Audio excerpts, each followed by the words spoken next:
Hey friends, if you love suspense, romance, horror, and emotional stories, then welcome to the right place. This is the mystery story, where every tale is filled with secrets, twists, and powerful i.e. I never believed in ghosts until the night I met Emma. It was the fall of 2023, and I had just moved to a small, forgotten town in rural Oregon for my final year of architecture studies. I found a quiet, rundown Victorian house on Willow Creek Road to rent. The locals warned me about the house. "It's cursed," they said. "People hear crying at night a girl who died there." I laughed it off. I needed quiet and space, not ghost stories. The first night was normal. The second night, I heard soft sobs echoing through the hallway. I checked every room, but no one was there. Then, just as I was turning to go back to bed, I saw her, a girl, maybe 21, standing barefoot at the top of the stairs. Her eyes were hollow, her skin pale. She whispered, "Please don't leave me alone again." Then she vanished. I was shaken, but something about her felt real. Sad. Lost. The next day, I went to the town library and dug through old records. Her name was Emma Collins. She lived in that house 20 years ago and disappeared after her parents were killed in a brutal murder-suicide. The police never found her body.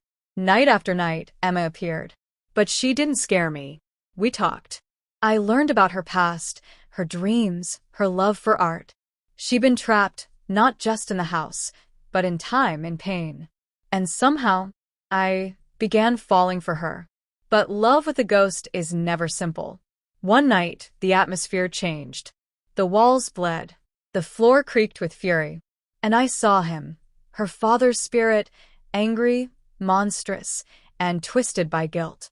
He blamed Emma for everything and had kept her spirit chained to the house.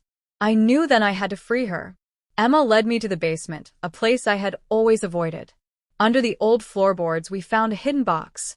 Inside was a locket, a letter, and her diary. Proof of her innocence. The moment I read the final page aloud, the house shook violently. The spirits screamed. And then, silence. Emma stood before me, glowing softly. She smiled through tears.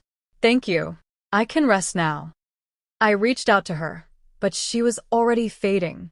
"Wait," I cried. "I love you."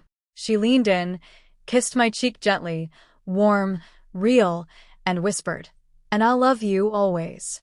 She vanished. The house grew quiet. The air felt light. And Emma was gone. I left Willow Creek, changed forever. I still dream of her sometimes. Her laugh, her tears, her kiss. Some say love is eternal. I believe that now because I loved a ghost, and she saved my soul. It's been 1 year since I left the house on Willow Creek. I returned to New York, completed my degree, and tried to live a normal life. But not a single day passed without thinking of her, Emma. The ghost who once cried in the dark and then vanished into peace, or so I believed. On a stormy night in October, I received an email from an anonymous sender. It had no message, only a picture, a photo of the Willow Creek house. But it wasn't old. It was new, repainted, restored. And in the attic window was her. Emma. Chills ran down my spine. I rushed back to Oregon. When I reached Willow Creek, the house looked alive again.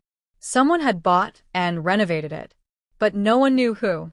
The neighbors hadn't seen a soul enter or leave. I walked up to the house. The door opened before I knocked. The inside looked different, yet familiar. As I stepped into the hallway, I felt it, her presence. Warm. Gentle. And then I heard it, my name, whispered softly. "Liam." I turned. Emma stood there. But she wasn't glowing, fading, or ghostly. She was real. Breathing. "Emma?" I whispered. She nodded, her eyes filled with tears. "I don't know how, but I'm alive."